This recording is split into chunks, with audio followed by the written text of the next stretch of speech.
Welcome everybody. On behalf of my co-chair, Dr. Karen Stout from the University of Washington Medical Center in Seattle. Welcome to the webinar on shunt lesions and pulmonary hypertension, when to intervene. My name is Werner Butz. I'm adult congenital cardiologist from University Hospitals in Leuven, Belgium. And we have this webinar organized in a collaboration between the Association of Pediatric and Congenital Heart Disease from Europe and the Heart University. We also would like to mention that there is a very important congress organized end of August, beginning of September in Washington. It's the World Congress of Pediatric Cardiology and Cardiac Surgery. So we invite everybody to attend also this meeting. The webinar is set up as a case presentation, and the case presentation will be done by Alexander van den Bruane, also from the University Hospitals Leuven in Belgium. And he will present some cases, and they will be moderated by Dr. Karen Stout. And there will be also a discussion panel, Dr. Eeling Heng from London, from the Brompton Hospital, and Dr. Jonathan Buber from Seattle. And they will have a discussion about how to interpret the results and how to treat these patients or treat not these patients. So not to lose some time, I would give the floor to Alexander, that he can start with the presentation of the cases. Please go ahead, Alexander.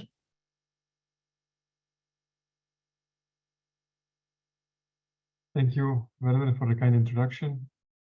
Good afternoon or good morning, everyone. I'm just searching here for my PowerPoints. And if everyone can just give a nod if you're seeing the presentation and hear me talk, that would be confirmation enough for me. Thank you. Yep. Thank you, everyone. So the title of the presentation is Shunt Lesion and Pulmonary Hypertension, when to intervene or when not to intervene. I'm the lucky one being able to present the cases, but I'm also lucky enough to have a tremendous panel behind me and moderators behind me who will actually discuss what I should or should not do. If there's any question from the audience, please feel free to note that down in the question and answer box that is apparently either on the bottom or on the top of your screen, so the moderators of the session can introduce that into the session as well. So I'll continue if that is possible. Okay, so I have no disclosures related to this presentation, and the aims are I'll just present some cases, and as we go through the cases, I'll ask some questions that I asked myself, and I'll pose those to the moderators and discussants within the session. I'll focus on the diagnosis and evaluation. That's where we start. We'll go over some definitions and indications for closure, and then we'll end up with some management strategies that we can discuss. And I'll ask the panelists as well to discuss some of the differences and similarities between the ESC and the ACC/AHA guidelines that are present. So without further ado, I'll just start with the first session, first case. There's a female patient, 43 years old. She's known to have an atrial septal defect type secundum, hasn't had any surgical interventions prior to this, but she also has a past medical history of type 2 diabetes mellitus, neurofibromatosis, and hemochromatosis. And she presents in clinic in New York Heart Association class 3, so she's symptomatic, limited in the things she wants to do. Her blood pressure is 100/60 approximately. Her heart rate is 101 beats per minute, and there's a systolic murmur to be heard. Her sats are fine, and I let her walk in the hallway, and those sats remain 96% after walking. You can see the ECG, which was protocoled as atrial fibrillation. There's some regular atrial activity as well, maybe flutter. QRS duration of 88 milliseconds. This is her chest X-ray, so there's definitely a big heart. There are some signs of congestion present, and she's already on some heart failure therapy. She's on bumetanide 5 milligrams once daily, spironolactone 50 milligrams once daily. She's taking edoxaban for her atrial arrhythmia, and she's on bisoprolol as well. I'll just click these, and I hope these work. Okay, I may have to click them again. So in clinic, I perform a transthoracic echocardiogram. What is definitely evident is that the right ventricle is dilated, hypertrophied. The LV is smaller than the RV. The atria are dilated as well. There is moderate tricuspid regurgitation. There is some pericardial effusion. I'll just go to the next slide. Okay, here's the next slide. This is a subcostal view where you can see the secundum type atrial septal defect. There is congestion of the liver, which isn't shown here. There is the pericardial effusion, and the ASD is about 2 centimeters thick. Here you can see it wasn't severely dilated, the IVC, but there was little respiratory variation on the IVC, and I have a elevated tricuspid regurgitant velocity jet that I hope I put here. Indeed, it's about 3.3 meters per second. So in summary, the transthoracic echocardiography performed in the outpatient clinic, a dilated and hypertrophied RV, mild to moderately decreased systolic function, a tricuspid regurgitant velocity of 3.3 meters per second with some echocardiographic signs of PH. So high probability, I would say, on echo pulmonary hypertension. An ASD type secundum of 2 centimeters, estimated on transthoracic echocardiography with left to right shunting and pericardial effusion. And then I would like to pose a first question to the moderators and the panelists. So what next to do in the diagnostic workup of this patient with an ASD type secundum? Okay, thank you, Alexander. Maybe I can already ask Dr. Heng or Dr. Buber what they think about this, or Karen, if you would like to intervene. Oh, I'm always going to defer to Dr. Heng and Dr. Buber to start with this for sure. And I have my ideas, but I'm more curious to see their expertise. Do everything is always a good option. I'm happy to take it off. Give it a try. Please. We'll see. Yeah. All right. So I think that this is a good case that kind of illustrates my thoughts on pulmonary hypertension in patients with an ASD secundum, setting the stage to this discussion, hopefully.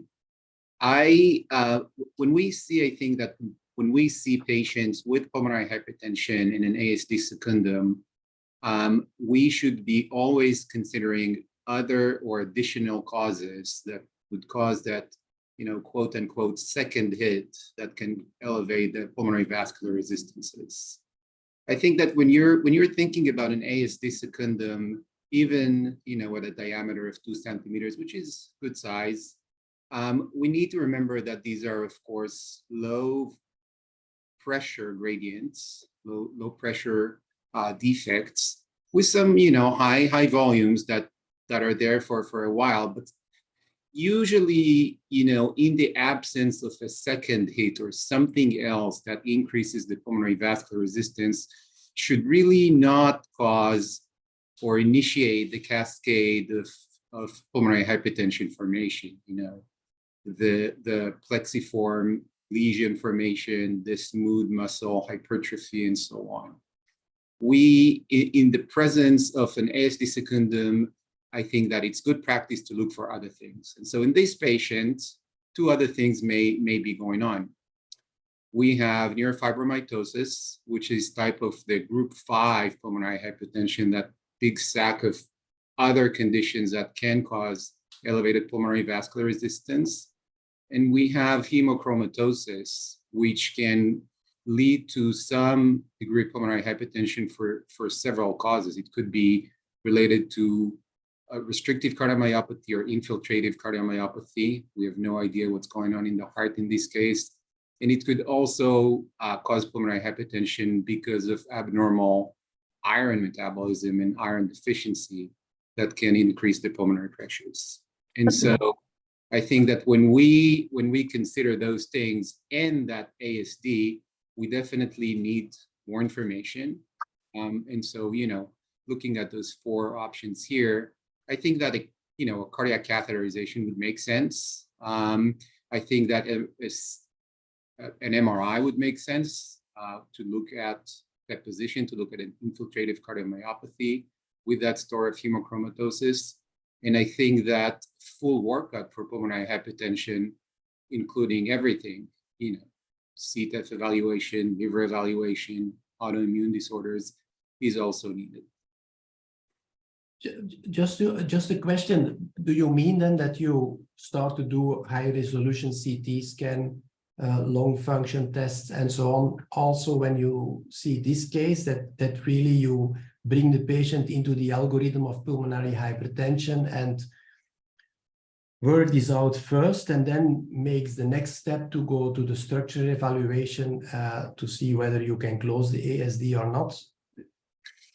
I think, and these are, my personal thoughts, but I know that some of my colleagues do the same. I think that it's not unreasonable to start with measuring the pulmonary vascular resistance. And we certainly see those patients who have, pulmonary vascular resistances that are completely out of proportion to that ASD. You wouldn't expect someone with an ASD to have a pulmonary vascular resistance of 4, 5, 6, just because of that ASD. And so when we see that, then my answer would be yes. Yeah, okay. And I would think that to some degree, if a little bit of it is how comprehensive are you going to be up front, or are you going to stage this? And so that approach of saying, if you're really going to get your initial bang for your buck, the cardiac cath is going to be where you're going to live. That echo certainly shows biatrial enlargement, and that might just be that it's longstanding AFib.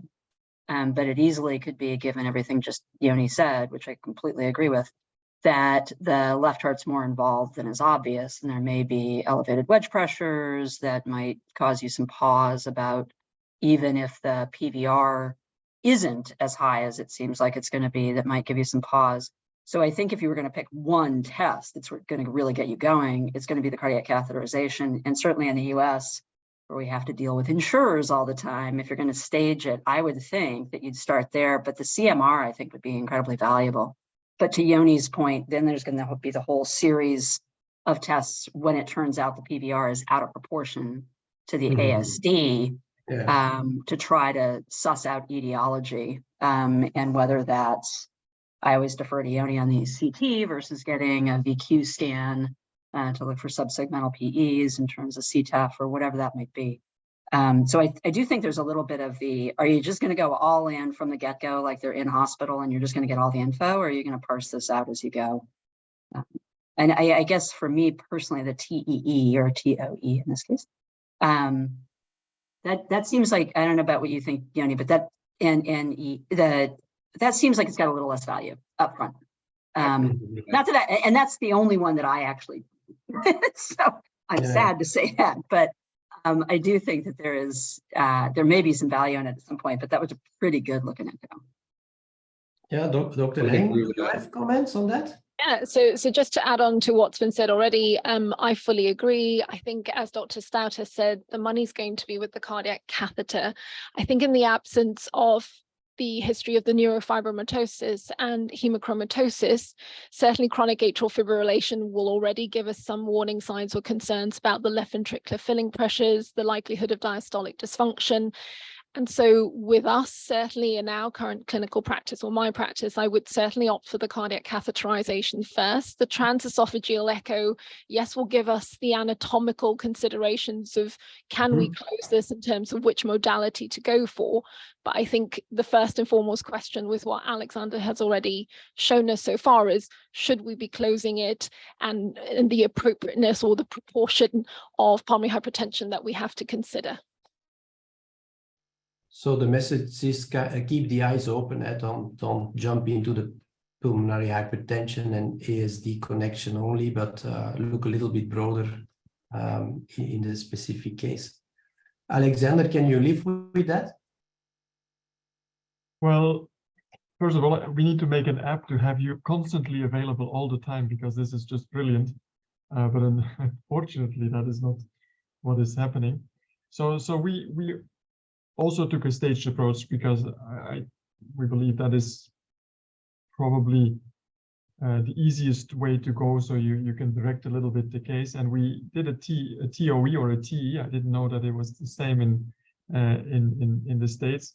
We looked at the anatomy using the TE, because it gives us some information on any rims, if that were to be important in the future. Also look at any other anatomical abnormalities if they would be present. But it was mainly an ASD type secundum, as Karen already indicated. On the TTE was pretty, the image quality was pretty good. The cardiac catheterization. So we have I'll just go over it, and then I'll jump into the next question. So right atrial pressure is elevated, as is the pressure in the RV, and diastolic pressure is also elevated. The PA pressure is significantly elevated, with a mean PA pressure of 49, a wedge pressure of 28, and then also LV and diastolic pressure of 28 at the time of cardiac catheterization. Cardiac output, and this is measured using thermodilution, was 6.1. And a QPQS base was only 1.5 to 1, with a calculated PVR of 3.5. So a bit of so there's definitely pulmonary hypertension. There's definitely elevated end-diastolic pressures on the left and the right side. And then I'll hope I can go to the next question, because I looked this up into a recent paper, looking at some definitions to use and what to use, and also some similarities, differences between the ACC-AHA, AHA, and ESC guidelines. And I would just pose the questions: what to use, or what would you prefer to use in terms of definition of pulmonary hypertension? And also, if you look at the pulmonary vascular resistance, do you consider that alone, or would you always measure that against the systemic vascular resistance?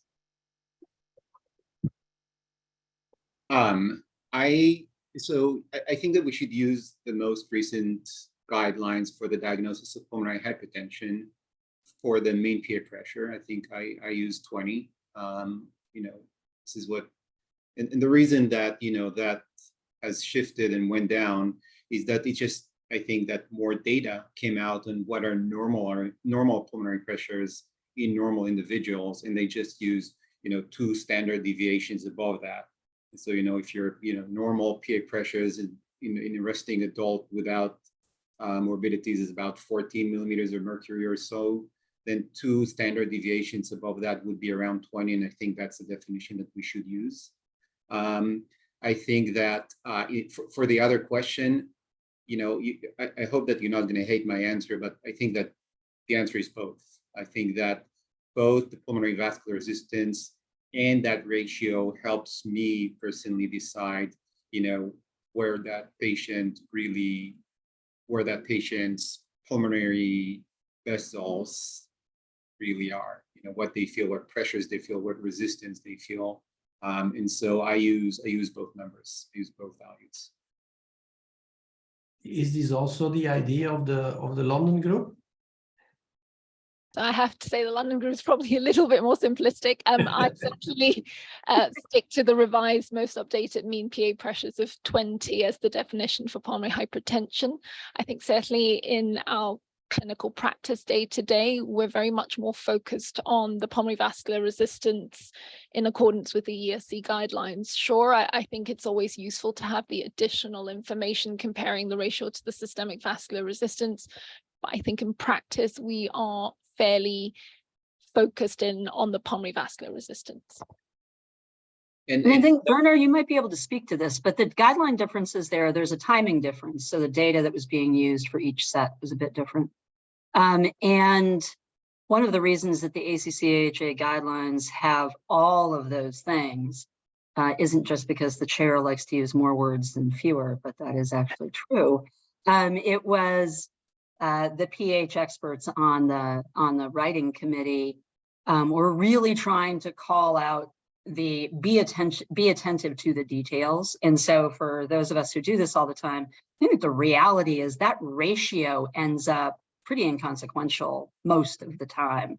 But one of the things that we were really clear on and had to deal with, in part because of the way American healthcare works, is that we're not speaking just to other congenital heart disease experts or pH experts. We really have to write guidelines. They're always geared towards every audience.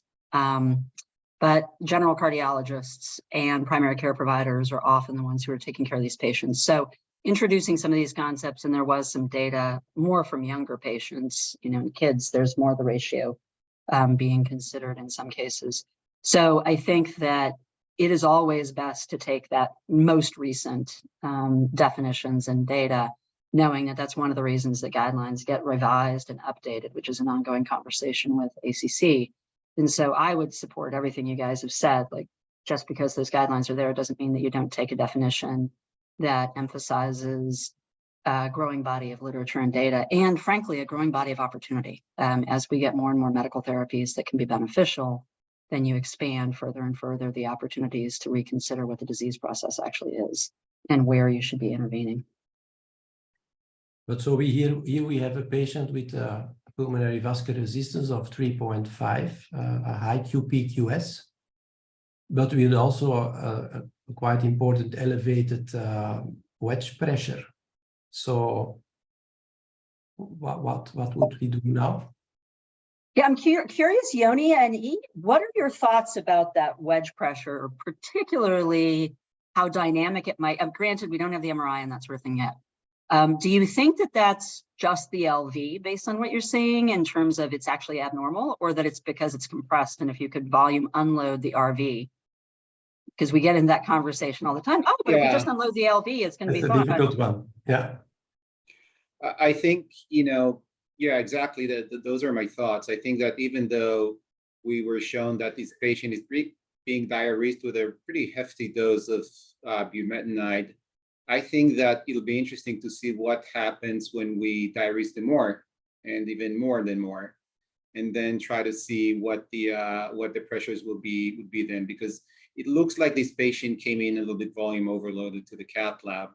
And so, if I was to decide, what I want to do next, is that my thought would be probably admit this patient, diurese as much as I can out of him, and then kind of get a better understanding of what the hemodynamics look like when he's more dry. You're probably right. It's probably not just the LV, probably some degree of compression there. Yeah, I would agree with diuresis, but also I think Alexander showed us an ECG where rate control in atrial fibrillation might not be optimal. And so I think it's really optimizing the medical management in euvolemia to try and get the best right heart catheter hemodynamic state to interpret.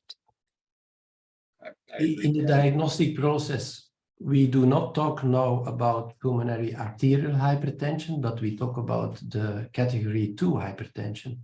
Am I wrong? Well, I think that what we're seeing is kind of a mixed picture of combined pre and post capillary pulmonary hypertension. Okay.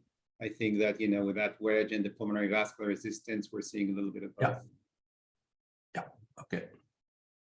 And one part of the guidelines I'd emphasize that we really had in the ACC-AHA guidelines, which I honestly am not so convinced is so necessary in anything in Europe where the healthcare delivery makes more sense in some ways, was this collaboration between a pH expert and an ACHD expert. And I think that's exactly where this is exactly the case, where that's a super smart. Now, that expert may live in one human as it does with E and Yoni. On the other hand, if it were me, I'd be seeking out some of the okay, pH folks, let's think through this.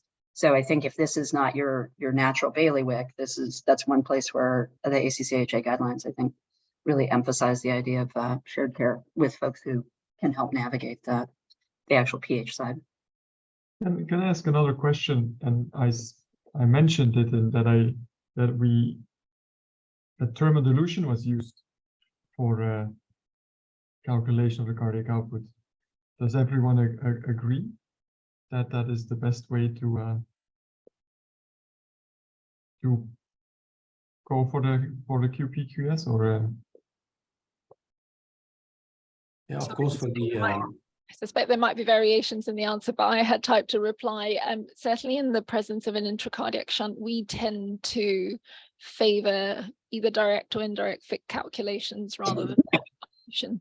But I think it's about having an appropriate interpretation undertaken by an appropriate operator to derive meaningful numbers and calculations. I totally agree with that. there is always the discussion about a severe tricuspid valve regurgitation. Is it still useful to use thermodilution in case of a severe tricuspid valve regurgitation? We have always these discussions and nobody knows the answer. What's your opinion? I think based on experience and what is out there in the literature is that the results are less accurate in the presence of severe TR when you're using dilution. So that means that we need to interpret it quite carefully. Yeah, if you choose to use FIC, I think that's fine, but make sure that you have an actual VO2 assessment in the cath lab before you begin your procedure. Don't just plug in an arbitrary number like 125.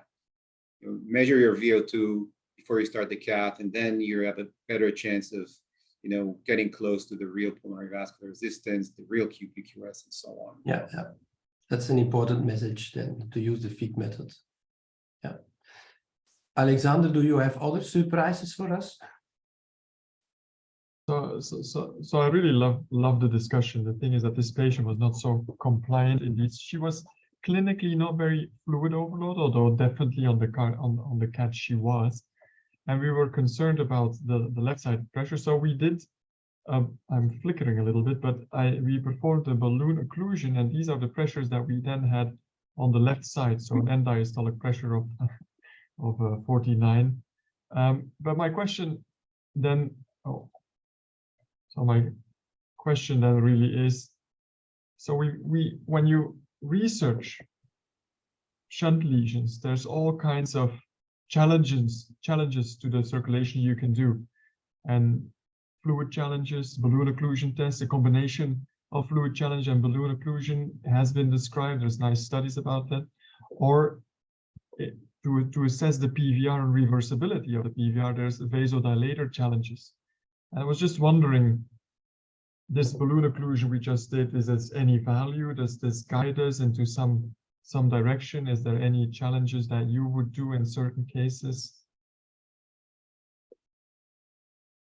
I think that those studies, those challenges, have two main purposes in my mind.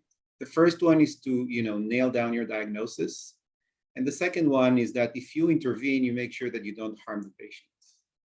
And so, if we go one by one here, if you do a vasodilator challenge in this physiology, my concern is that you're going to flood the poor patient's lungs and cause them to have pulmonary congestion or edema on the cath lab bed. So I don't think that I would do that.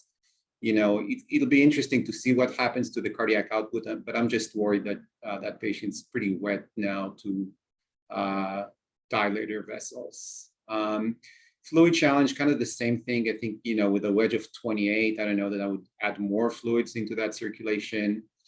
And then I think the balloon occlusion test, when you look at the European guidelines, they do offer that. I think that it says that if your patient has an LV disease and you want to see what happens to the wedge pressures if you will end up closing that defect in terms of the wedge pressures, they tell you to do that. But once again, in that particular patient with that particular wedge pressure, I don't know if that's the right time to do that. You can consider doing that when they're more dry. So those are my thoughts. Dr.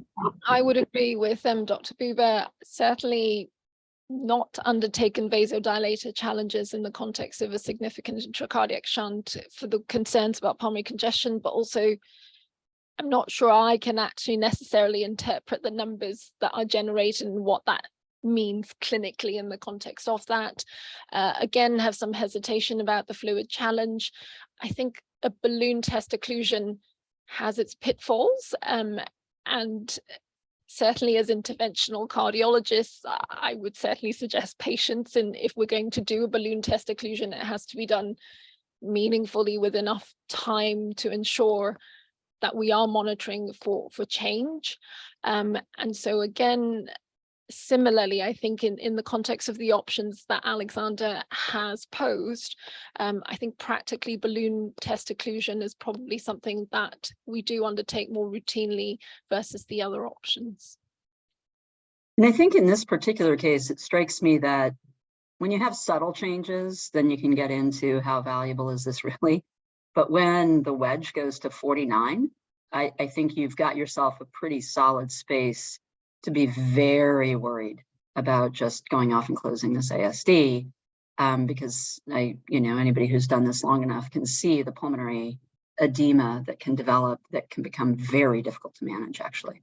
And we've had one patient who really, really struggled despite what looked to be absolutely perfect.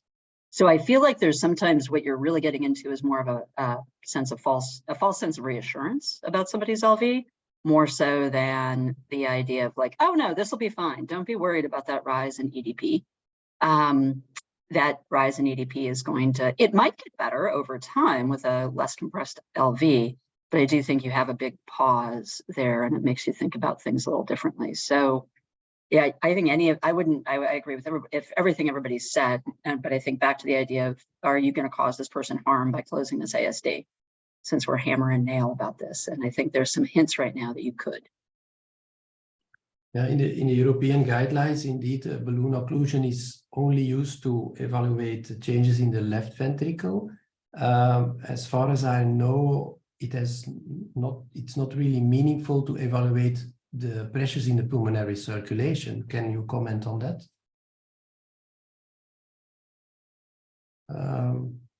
That's my understanding as well, and certainly we would really apply that in the context of what we've just discussed, rather than necessarily evaluating changes to PVR directly. Yeah.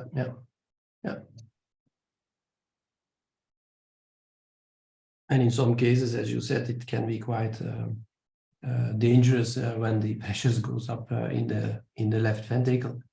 Alexander, just a question to you. Because in the beginning we discussed, is this an interaction between the right and the left ventricle? I would expect if there would be an effect on the volume loading of the right ventricle and you close the defect, then the volume loading decreases and then the diastolic function of the left ventricle improves. But this is not the case. So does it mean then that there is an underlying myocardial disease in this patient? What is the opinion of you or the discussants?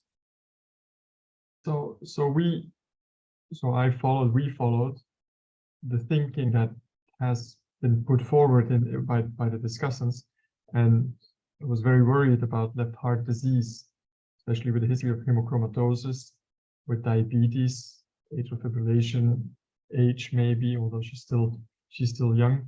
So the plan was to not close the defect at this point, to diurese the patient as good as we could, and bring the patient back in for an MRI, with to also assess like iron deposit on MRI. Unfortunately, it's a patient from the west side of the country who decided that she had had enough from the university system here, I guess, and so she refused any further investigations, rightfully so. And is just treated conservatively with diuretics, as far as I know. So I guess the idea here is that sometimes an ASD can be found in the setting of left heart disease, which is most likely the case in this patient. And I'll jump to the second case if I may. Just looking. That's fine, Alexander. So we'll jump to a second case, not to stick with the same pathology too long. This is a female patient, 37 years old. I didn't know the original anatomy. She was referred to me for further investigation. In terms of past medical history, she had bronchiectasis. She had recurrent infections in the setting of those bronchiectasis. And she was admitted with a COVID pneumonia somewhere in 2023, where she also was diagnosed with subclinical hyperthyroidism. So when I saw her in clinic after the admission for her COVID pneumonia, she was a New York Heart Association class 2. She had a blood pressure of 112/72. Did I mention that she's a down patient? That is pretty important information as well. A heart rate of 74 beats per minute and a systolic murmur, but no fixed splitting. SATs that were not normal. She had resting SATs of 90 to 92% and some wheezing and rhonchi over both lung fields. You can see the ECG with a narrow QRS, maybe an incomplete or an RSR accent. I was looking for left axis deviation, but I couldn't see that. And this is, so I performed a transthoracic echo, and Karen, I'm so sorry, but the echo quality was very poor, or my skills were very bad. So I'm just jumping to a... We like pretty pictures, Alexander, so I'm glad you skipped with the not pretty pictures. I know. So these are the TE exam. This is the TE where you see that the RV is dilated, also somewhat hypertrophied. But if you look closely, you see that there is a connection here, and there's also a connection there. Here is another view more focused on the intraatrial septum, where you can see at the septum prime there's some communications, I would say. There looks to be a fenestrated atrial septal defect, but there's also an atrial septal defect that is located there. So we went on to have a 3D images, and as you can see, the left and right AV valve are not completely normal. If you would have put color on it, you would have seen that there's also a kind of cleft towards the interventricular septum with regurgitation.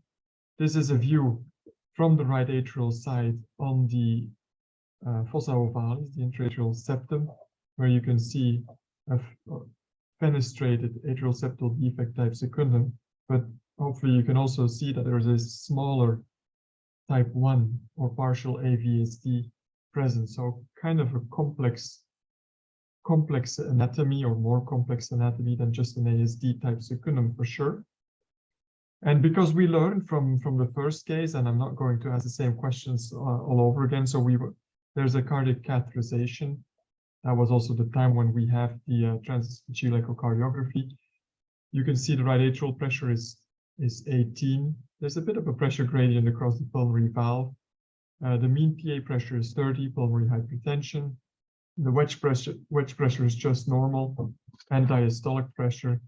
We have a cardiac output that is 4.3 beats per minute, probably incorrectly taken, but you can see a significant step up in saturations going from the SVC and IVC towards the pulmonary artery, giving a QPQS of 2.8 and a PVR that is calculated in this case to be about 3.5. So we have a down patient. She's 37 years old with a combination of an ASD type secundum and a partial AVSD. She's limited New York Heart Association class 2 to 3, I noted here. There are signs of RV overload, but the resistance and the pulmonary circulation is between 3 and 5. The QPQS seems quite significant, but SATs are a bit worrying. So maybe a long shot, and probably you need more investigation and examination, but your thoughts on how to approach this patient? Like we're in this category, I would say, consider closure. Would you refer the patient for surgical closure and full repair? Would you perform percutaneous closure and then reassess afterwards? Or would you treat the patient for pulmonary vascular disease and then repair, and then consider repair? Yet another wonderful case, thank you. So I want to go back to what I said before about the assessment that we really need to do for pulmonary hypertension, even in the presence of an ASD secundum. And I think that this is another patient where something else is going on. I think that, the bronchiectasis thing is probably has significant clinical implications. And then we may be looking at group 3 pulmonary hypertension in addition to the ASD thing. It would have been interesting to see the pulmonary venous saturation on that right heart cath. I think that if you run the numbers though, so if you run the numbers based on your QPQS, it actually calculates out as normal. So it'll just be interesting to see if those were taken and see how significant the lung disease is. We also know that patients with Down syndrome are more prone to develop pulmonary hypertension just with an ASD, primum or secundum.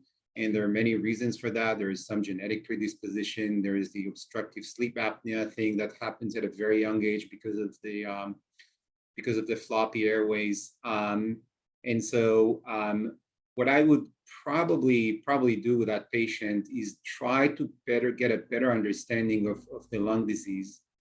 Because, if the bronchiectasis thing has significant clinical implications, there's very few treatments, pulmonary hypertension medications that we can give for that. So, your typical PDE5 inhibitors, ERAs, all those things are not very effective in that clinical settings. There's some data on inhaled stuff, but it's not it's the only thing that seems to work. And the last thing that we want to do is to close that ASD and find ourselves with significant pulmonary hypertension afterwards, because we know that patient will belong to a much higher risk group. If we take that patient, close it in the cath lab, there's going to be a pop-off valve, right? But that the primum stays there. And so, part of the assessment can be maybe, going back to the test balloon occlusion thing, just for the secundum thing, with the understanding, or just with a device before releasing it and leaving it closed, covering all the fenestrations that you have there, but not the ASD primum, and see what happens to the hemodynamics. But I would definitely get more information about that lung disease before committing this patient to closure. Dr. Hay? Yeah, so I would also have similar concerns looking at those resting oxygen saturations of 90 to 92%. It's important to try and tease apart how much of that is being driven by the underlying respiratory pathology rather than pinning that down to the intracardiac shunt. It's a significant shunt, and to Dr. Buber's point about whether considering isolated balloon test occlusion proceeding to device closure of the secundum defects and then at least leaving the primum defect as a potential pop-off valve is certainly something that's quite attractive and less invasive than the option of considering surgery, which might be at higher risk if we're underestimating the contribution of pulmonary hypertension to the clinical picture. Would you start treating the patient at this stage with the QPQS of 2.8? Do you think it's useful? Because in my opinion, the pulmonary vessels, they are, in my opinion, completely open. Yeah, So I would be a bit reluctant to pursue that avenue, I have to say, with the numbers that we have at the moment. Yeah, the treatment for those things is treatment of the underlying lung disease. It's not with pulmonary vasodilators. So definitely dig into that bronchiectasis, see if there's treatment that can help that before starting pulmonary vasodilators that are really, again, not very effective in that constellation. But having a QPQS of 2.8, let's decide to lower this shunt fraction, because maybe after a while we are running into troubles, independently from the fact that there is maybe pulmonary disease. Yeah, I mean, you have the guidelines here on the slide, and they tell us that we don't necessarily have to do that with that degree of PVR, and I would agree with that. I think that it's a low enough number that if this was just the patient who came to us without all of the other things that are going on, I think it'd be reasonable to close it without prior treatment. I do think that going back to some of the questions that are in the Q&A from the last one about whether a fenestrated closure is something somebody would consider, which is always a good philosophical conversation. It is very curious in this particular patient that nature has given us the opportunity for a fenestrated closure without having to get creative with the device itself. So I do sort of see some of the appeal of leveraging, again, a staged approach in this case, that if it's decided that, okay, we've treated lung disease, and I think Alexander's doing a lovely job of bringing up cases where you could go hammer nail and go after the holes, but really there's more going on here and you need to be comprehensive in what your understanding is. If what we're trying to do is just make the patient feel better, going after the lung disease may be the biggest bang for your buck. But once that's tended the best it can, if you're enticed into the idea of closing something, in this particular case, you are left with a fenestration in case you're wrong, or at least see what the hemodynamics are that may provide the risk-benefit assessment for an actual surgical closure in a Downs patient who's got bronchiectasis, where the surgical intervention is also likely to be at a higher risk, generally speaking. So if nature gives you a pop-off, maybe you should take it as you're going down this path. Okay, so Alexander, the story continues, or? Well, again, it's very intriguing to see, but the line of thought was obviously very similar to what Dr. Stout just summarized, because we have a down patient that indeed had bronchiectasis. We had the availability of an outside CT scan that showed that the lungs were affected, and we as a team felt that the low sats were related to the lung disease and not necessarily to the shunt. Second consideration was that this was a down patient with bronchiectasis and desaturation. So even if you would consider closure and a full repair, that surgery would probably be a high risk. And so indeed we took the chances that nature gave us, and we put in a large device, which was pretty stable. We were lucky because it was a large ASD secundum with multi-fenestrate, and we were able to cover the whole ASD secundum part, leaving the pop-up valve from the partial AVSD. So if I may, I'll just continue to the last case I have, which is a bit of maybe a longer story, which is also good to have, which is a patient 61 years old, known to have an ASD type secundum, but no surgical interventions, and Renault phenomenon. Presented in clinic a couple of years ago in New York Heart Association Class 2 with normal blood pressure and heart rate, normal sets and clear lung fields in this case. And this is the ECG where you see sinus written with some extra heartbeats, a right bundle branch block as well. And this is one image of a transthoracic echocardiography where you see a huge right ventricle with decreased systolic function and moderate to severe tricuspid valve regurgitation. You can appreciate the atrial septal defect, but as you can note here, you suspect that there may be an issue with the rims, and you have an estimated RV systolic pressure of 70 millimeters mercury. And then if you look at the TOE, where you see the atrial septal defect, but if you were to consider percutaneous closure of the ASD, there's insufficient rims, or at the time it was deemed to have insufficient rims. Also on amiodarone for non-sustained VT. And again, because we learn from our discussants and panelists, here we have the cardiac catheterization, where you see that there is significantly elevated mean pulmonary artery pressure of 44 millimeters mercury. The wedge pressure is normal, as is the end diastolic pressure in the left ventricle. There is a QBQS, a net left to right shunt, but the PVR in this case is elevated at 5 Wood units. The patient also had a 6-minute walk distance at this point. Their heart rate increased, SATs decreased a little bit, and the patient was able to do 403 meters on the 6-minute walk test. So I know it's very limited information, but we have an older gentleman with an ASD type secundum that is limited or has at least complaints of shortness of breath with RV pressure and volume load because of the ASD, because of the tricuspid regurg, a pulmonary vascular resistance of 5 Wood units, and net left to right shunts and SATs at rest that are okay. Is this a good candidate for surgical closure, maybe fenestrated, or would you rather refer this patient for PAH therapy and do not close the defect?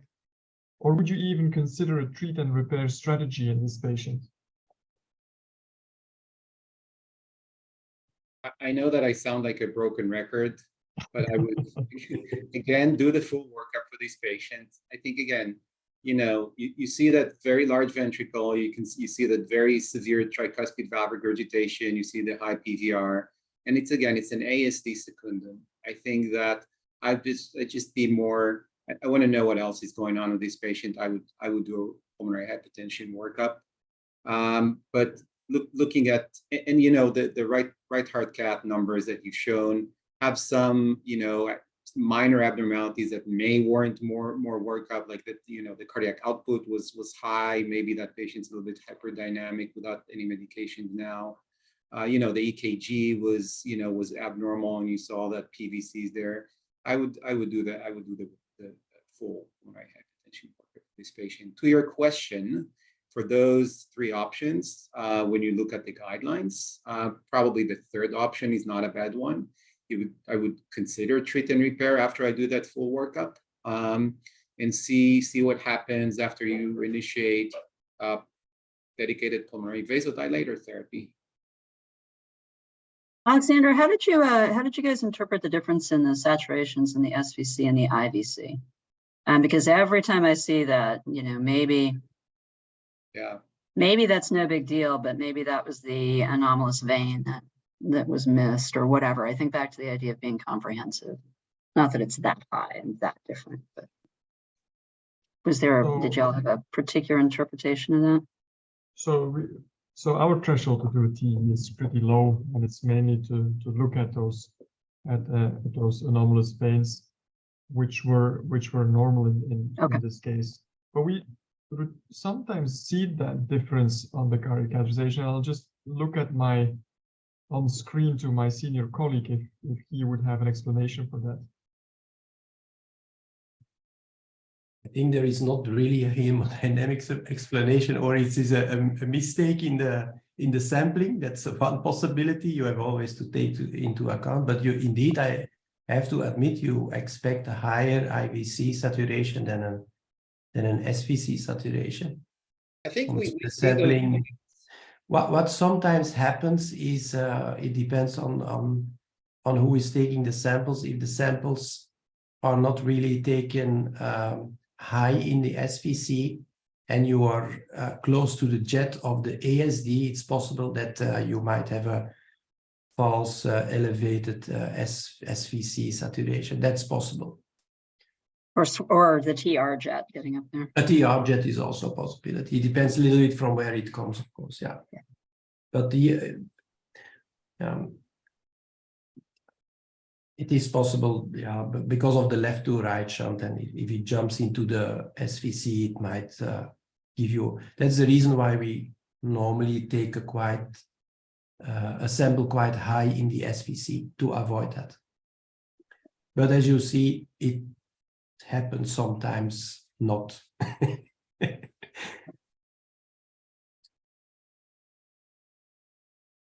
Okay, but so the treat and repair. So suppose that the patient is getting a lower pulmonary vascular resistance, that it decreases to 3.5. Then are you going for a closure, a full closure, or a fenestrated closure? Well, what's then the option? in case that you do not find another cause of the pulmonary hypertension. And I think certainly if we're having to pre-treat with pulmonary vasodilators, even if we do proceed to a definitive repair, we would certainly opt for a fenestrated option to provide a continuing pop-off valve for the patient, really. Yeah. Yep, I would agree with that. It just seems so unwise to not leave that pop-off when you have catheter-based options to go finish the work later, if it was appropriate to do so. You know, which situation can you get yourself out of if you're wrong and you don't leave the fenestration trying to go in and either surgically open or balloon open, like something you just closed, is just so much harder, says the person who would be asking it to be done and not actually doing it. So I think that the fenestrated closure just makes a lot of sense. There's not a lot of data to guide guidelines per se, and this is where having a nuanced and detailed understanding of physiology and first principles really ends up being the driver of things, and then trying to give yourself and the patient the best chance for success possible. So I think that independent of guidelines, treat and repair makes sense, but treat and repair with a fenestrated closure is going to be the safest thing.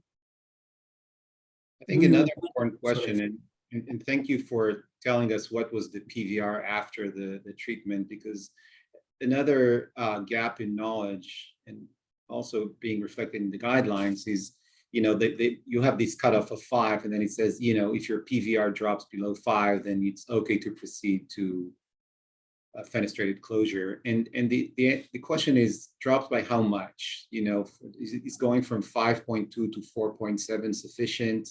Do we need to go down to 3 to 2.5? So I don't think that we know the answer to that.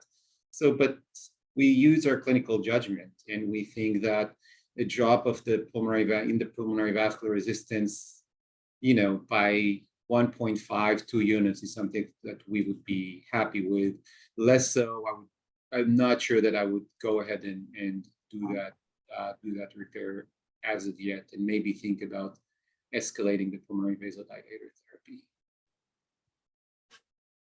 Do you think that the opposite is also possible, the partially repair and treat, that you do it in that way? That's a little bit provocative, but sometimes it pops up during a discussion. You know, I would be a little bit worried of how the patient comes out of the OR, because this is going to be a surgical closure here, probably. Yeah, in this case, it's a surgical closure. Yeah, I would be a little bit worried of how they're going to come out of the OR. I mean, if you want to do that, then, you know, start the medication the second that he lands in the CT ICU. But, you know, for all means, I would probably start it before the surgery. Yeah, I agree on that. Yeah. The patient's going to, if you do that, the patient will come out on nitric or inhaled epoprostenol or something just from induction of anesthesia. And I think that'd be the thing you really have to, any congenital heart surgeon who's going to do this is going to be shy of that level of pulmonary hypertension for fear of fiascos upon induction, I think. So I think the reality is you can send them off to the OR, but they're coming out of the operating room on medication. So why not go ahead and start them ahead of time? Yeah, I agree on that. Yeah. But it is a great question. Like, you have to address that. Is this something that really requires the medications, or could you fenestrate it and then go from there? Of course, with the pulmonary vascular resistance of more than 5 units, I think it's not really useful to think about partial repair and then treating. But sometimes you have, you know, 2.2, 2.5 pulmonary vascular resistance.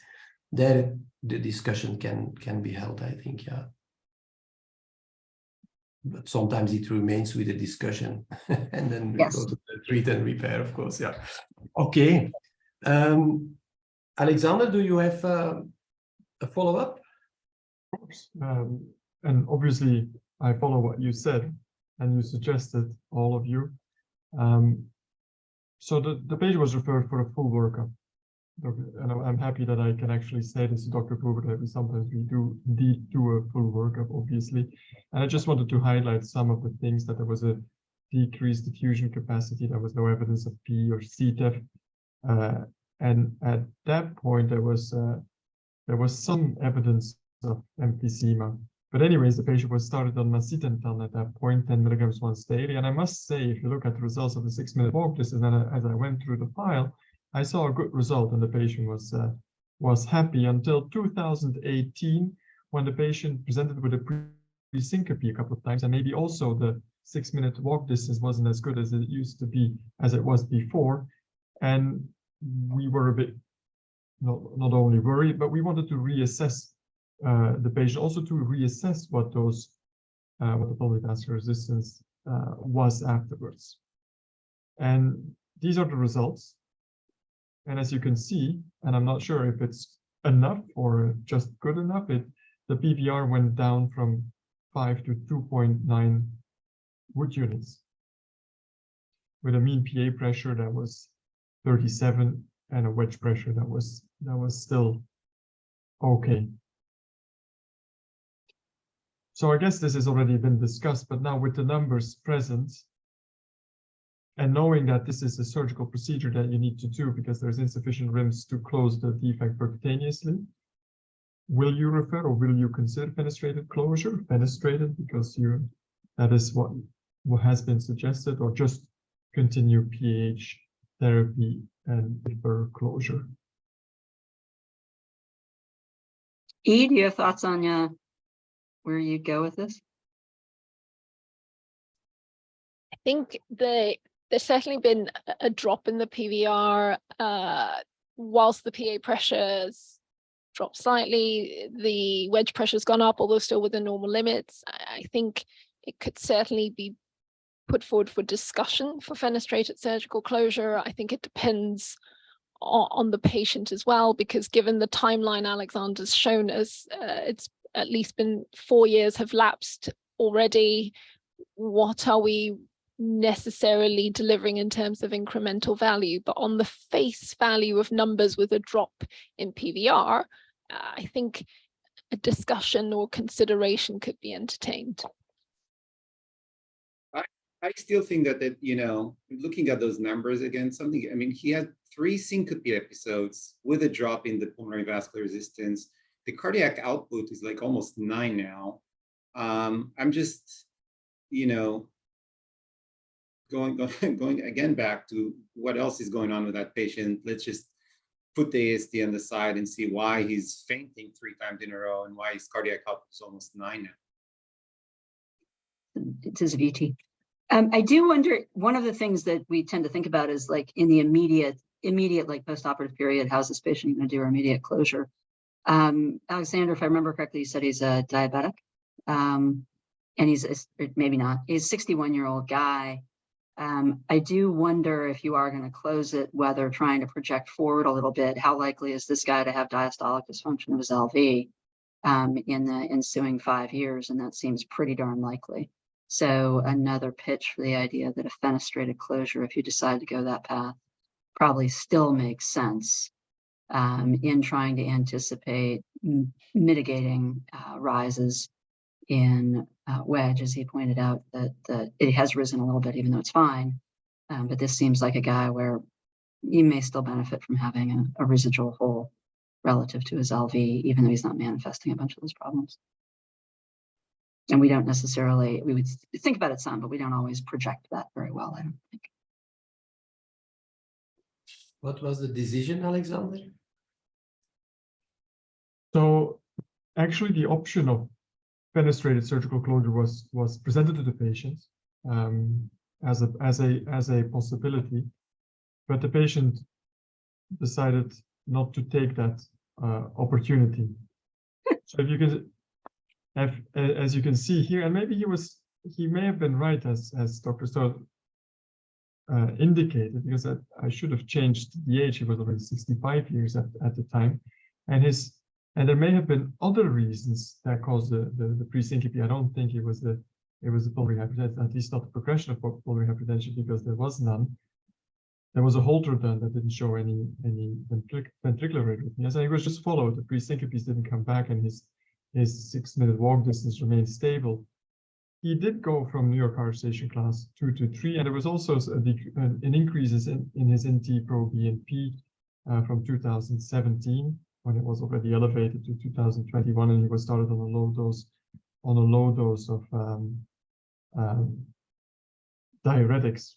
This is the echo, the most recent transthoracic echocardiography, where you still have the elevated RVSB, huge RV with decreased systolic function, but no pericardial effusion. In 2022, they also redid his chest CT, and I just showed the picture just next to it, and he developed over the years combined pulmonary fibrosis and emphysema with a diagnosis of probable to definite UIP, and he was started on anti-fibrotic therapy, nintedanib. I'm not a specialist. And unfortunately, this year, he was diagnosed with lung carcinoma, and he was started on chemotherapy.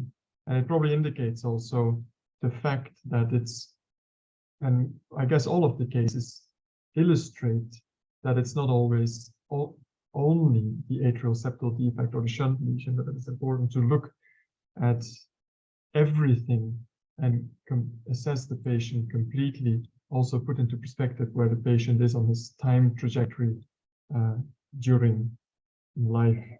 And I think this was the last slide. If there were any comments with regards to the follow-up of this last patient, maybe. Just one extra question, Alexander. What was the reason that only macitentan was given, that it was not, the treatment was not extended to a second pulmonary vasodilator? Was there a reason for that? Or? No, I couldn't find that in the files. I think it was considered at the time of the second cardiac cath in 2018, but given the better resistances at the time was deferred, and then he remained stable until new investigation, because of clinical worsening indicated that the clinical worsening was not due to the PAH per se, or well, maybe due to PAH, but then with a different cause being pulmonary fibrosis and emphysema, which then again led to other treatments than combination therapy. Yeah. I want to pick up on that question, Werner, and I think that this is an educational seminar, and we should like clearly state what the guidelines tell us to do. And with there's a clear indication for dual pulmonary vasodilator therapy, even at the get-go, even at the initiation of therapy in those cases. So that's number one. And then number two, with any changes in the medications that we do, we should follow up in the cath lab and reevaluate the pressures, up to 6 months from initiation to evaluate for response. And this is something that we should be good at doing.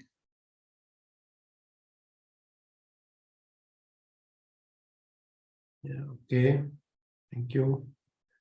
Other comments, Dr. Heng, on this case?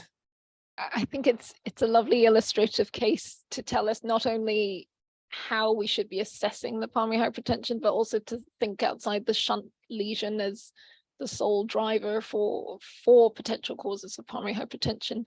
I think it certainly adds to Dr. Buber's point about making sure it's a comprehensive pulmonary hypertension assessment. And also, though, to emphasize what you said earlier, that like at some point, what are we really gaining by doing this? And I think that's always a really important piece of the puzzle and can be a little hard to tell. And Alexandra, I like the sort of what we talked about, shared decision making, where the patient chose not to pursue something that seems reasonable. It's not clear that intervening time between when he was first seen and now dealing with his emphysema and lung cancer, that he would have necessarily felt a whole lot better.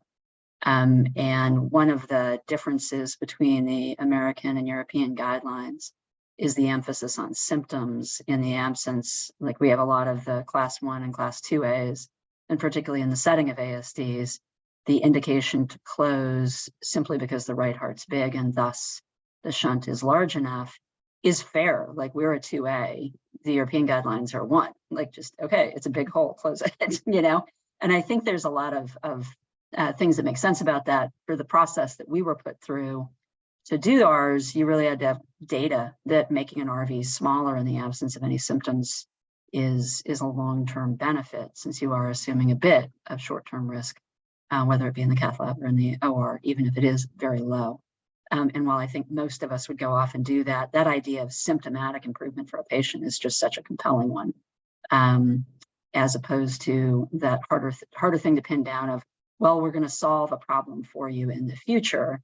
You would not have necessarily solved problems for this guy in the future because you didn't know that the problem coming for him was wholly unrelated to his ASD, in the form of his lung cancer and everything else. So I think I love these cases and the conversation for the importance, like clear importance of comprehensive evaluations and not making any assumptions about how important the ASD is just because either A, we're congenital heart disease docs, or B, because it's there and it's intriguing and it's interesting. And I do think a lot of times as the ACHD cardiologist, Yoni and I are dealing with this right now, a separate patient, where we're just like, yeah, so has congenital heart disease, but that's actually not really the issue. Sometimes we're in this space of really trying to emphasize how important the congenital heart disease, and then others we're bringing the expertise to say, don't worry about it, it's not that big a deal, focus your energy elsewhere. And I think you've given us 3 really good cases for why not to get distracted sometimes by the uniqueness of there being a whole. And literally I've had one, the other thing I love about these, I had one of our way former fellows before we had a big ACHD program who called with a patient, and it's actually the patient I was alluding to earlier who really suffered mightily when we closed his ASD, and we did a treat to close with some degree of fenestration, but his LV diastolic dysfunction was really pretty striking. But when he called, he's like, I don't know what you guys are doing. It's a hole, close it. And I was like, no, no. So I do think that out there in the world that can happen. And I love that y'all's discussion in this, these cases really emphasize that that is not always going to be the right answer. In fact, it may be very much the wrong answer. Yeah, I was just quickly going through the Q&As that were sent. There is a focus on MRI to calculate cardiac output, which is, I think, quite accurate in calculating the pulmonary cardiac output. And if you combine this with hemodynamics, you can, of course,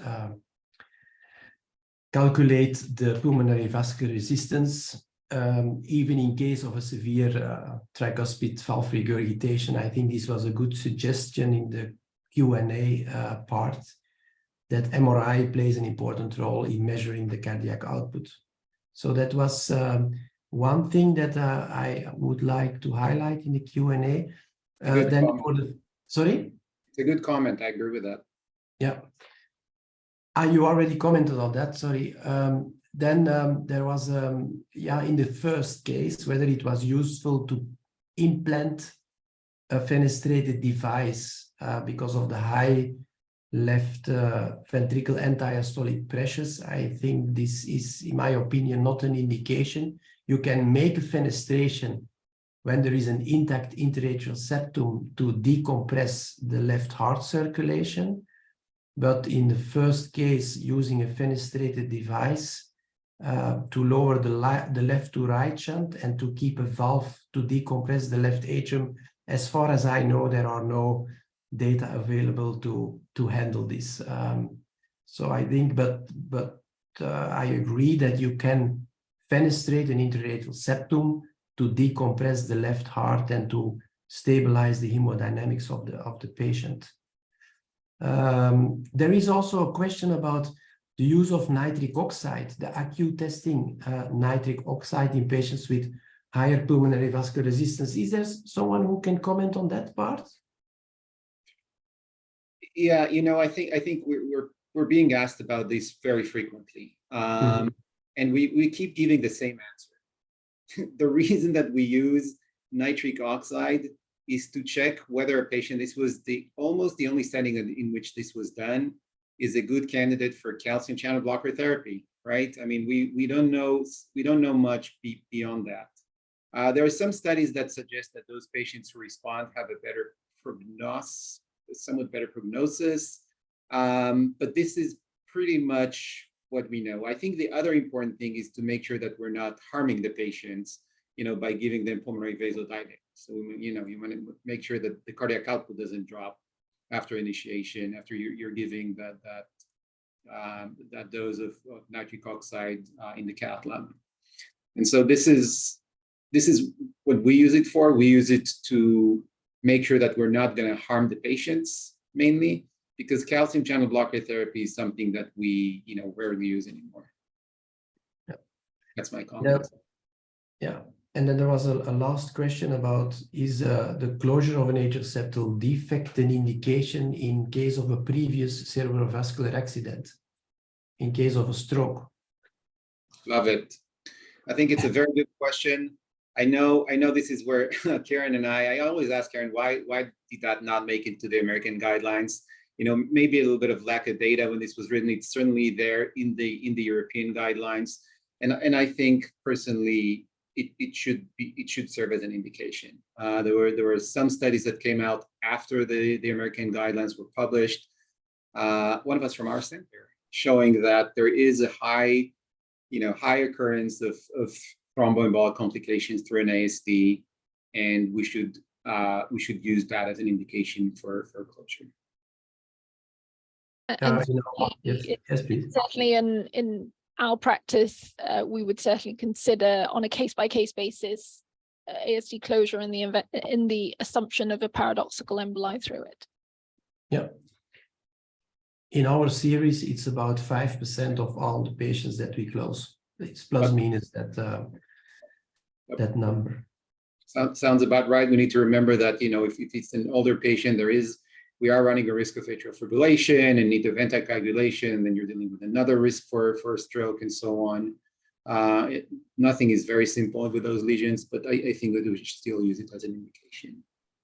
I think that to your point about the guidelines, very much the process that the ACC goes through, ACC-AHA, is data first and then opinions later. And in this particular case, while everybody has those associations, what was lacking when we did them was the clear evidence that closing a defect is going to mitigate a stroke risk down the road.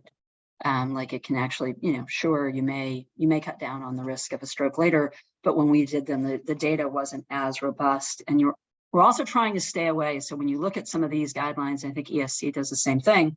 You don't want to duplicate guidelines that exist elsewhere, certainly not elsewhere in the cardiology community. And you try to stay away from things that exist elsewhere, done via similar processes. So there's a combination of, is there really available data?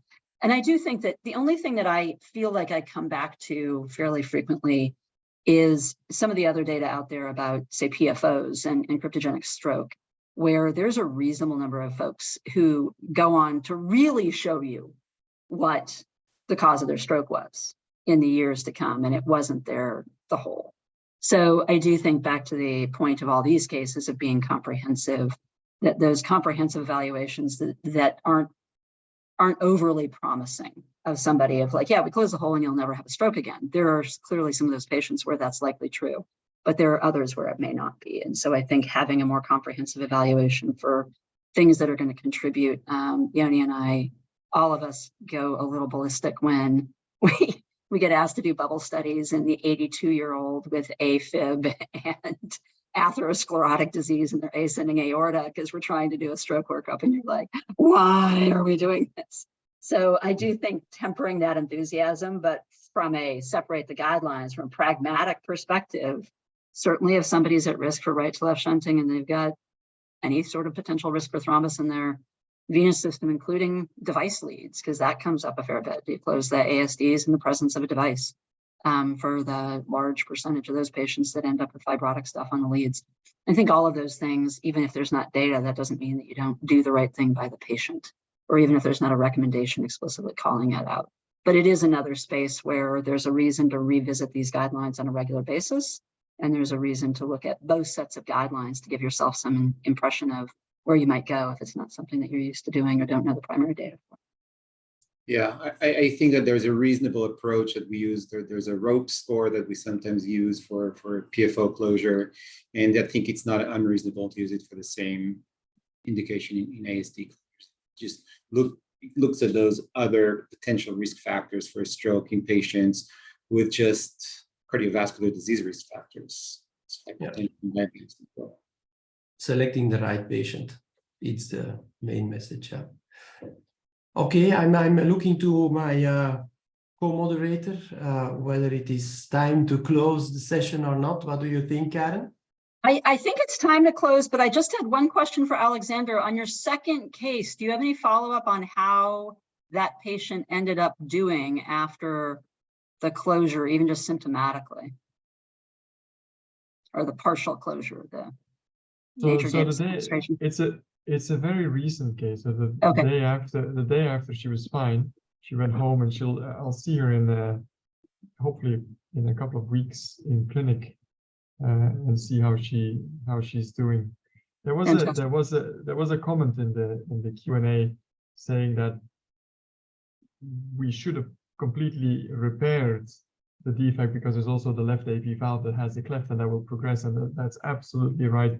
But it was just in the setting of that particular patient with bronchiectasis disease and high surgical risk that we would have done so. So I just wanted to emphasize that indeed, the person is right, full repair is preferable, but it was a particular case in this patient. Well, I think if you were going to go to the operating room, you'd certainly have a conversation with the surgeons about going ahead and try to deal with the cleft, recognizing that the left AV valve regurgitation wasn't a huge driver of things. You don't want to leave it behind, but it didn't strike me that that was an indication to go to the operating room per se, more so than if you're in the operating room, don't walk away from that. Werner, I think that this is a lovely time to close, and we wanted to re-emphasize the World Congress for those who can attend in Washington, D.C. in June. There'll be another thing coming up. And I, for one, have really, as I always do, appreciated the expertise of this panel, this group. Case presentations are fantastic. They're interesting and intriguing, even if, you know, somebody didn't get to just go close all of them because it's so much more fun. And I also want to, what I love about this panel is I always feel that I will, as the American with the American accent that we don't like, you guys all sound so much smarter than me, even when we're saying the same thing. So I even additively appreciate your presence on the panel. And I love getting the different perspective of different ways of approaching this from different countries and different practice styles. And then yet seeing that there's really not that many differences when you put 4 experts in a space like we have with you guys. And so I appreciate this conversation, and I love the format that we're doing this in. And I hope the audience got a lot out of it. And Ian, Yoni, thank you so much for your expertise.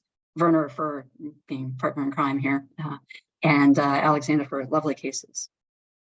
Yeah, Karen and Werner, thank you for moderating this. This was just a great discussion, and Alexander, beautiful cases. I'm happy that we got to agree on 99% of the decisions here. Absolutely. It's been a really great session. Thank you very much. Thank you very much. Okay. Bye-bye. Thank you. And I think our hosts are going to put up some more World Congress slides, but we'll look forward to seeing folks in person at various iterations and of meetings coming up, either in Europe or the US, but particularly World Congress. Bye-bye. Bye-bye.